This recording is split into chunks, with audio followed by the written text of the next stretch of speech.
Police officer নাকি mafia don, কোন চরিত্রে থাকতেছে শাকিব খান? আসসালামু আলাইকুম ভিউয়ার্স, আমি সাকিব আছি আপনাদের সাথে SK Shakib 006 ইউটিউব চ্যানেল অথবা SK Shakib 006 ফেসবুক পেজ থেকে ভিডিওটি যারা দেখতেছেন অবশ্যই একটি লাইক দিয়ে ফলো করে আমার সাথেই থাকবেন। তো কথা বলতেছি তাণ্ডব মুভি নিয়ে। তাণ্ডব মুভিতে শাকিব খান কোন চরিত্রে থাকতেছে, এবার তার ক্যারেক্টার, এ বিষয় নিয়ে সামাজিক যোগাযোগ মাধ্যমে কথার ঝড় উঠছে।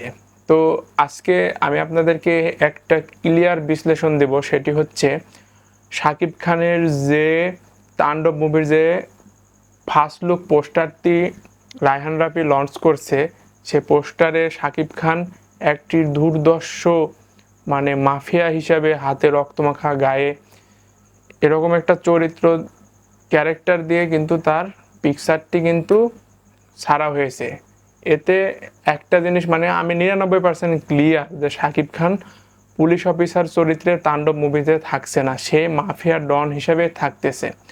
বরবাদ মুভিতে যেমন ছিল সে বাপের অবাধ্য ছেলে, ড্রাগস, মাদক এবং ভালোবাসার জন্য সে যা ইচ্ছা তাই করতে পারে নিজের ভালোবাসা রক্ষার ক্ষেত্রে। তো এই মুভিতে একটি একদম অন্যরকম মাফিয়া ডন হিসাবে শাকিব খান বরবাদ মুভিতে যেমন ছিল, সব ক্যারেক্টারে সেই অভিনয় করছে, কিন্তু এই মুভিতে তাণ্ডব মুভিতে Shakib Khan exactly mafia don হিসাবে থাকতেছে।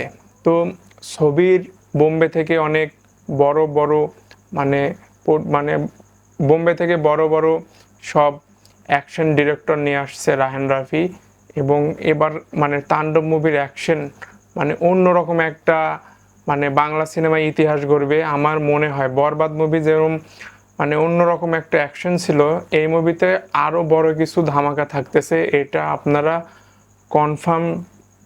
কনফার্ম আমরা একেবারে কনফার্ম আপনাদেরকে বলতেছি। তো অনেকে কমেন্ট করছিল যে শাকিব খানের এই তাণ্ডব মুভিতে শাকিব খান কোন চরিত্র থাকবে। তো আমি কিন্তু একদম 99% শিওর হয়ে আমি আপনাদেরকে বলতেছি যে শাকিব খান অবশ্যই এই মুভিতে মাফিয়া ডন হিসাবেই থাকবে। আর তার চরিত্রে অনেক কাটাকাটি, মারধর এবং অনেক ফাইটিং দৃশ্য থাকবে এই মুভিতে। যেহেতু অ্যাকশন ডিরেক্টর আনা হয়েছে বোম্বে থেকে, সেহেতু এই ছবিতে একটা অন্য রকম ফাইটিংয়ের দৃশ্য থাকবে, এটা কনফার্ম। তো ভিউয়ার্স, সবাইকে একটা কথাই বলবো, সামনের দিনে আস্তে আস্তে বরবাদ মুভিতে আরও অনেক কিছু আপনাদেরকে আমরা জানবো এবং আপনাদেরকে জানাবো। সেই কামনা রেখে আমার সাথেই থাকবেন, সেই কামনা রেখে আমি আজকের ভিডিও এখানে শেষ করতেছি। খোদা হাফেজ।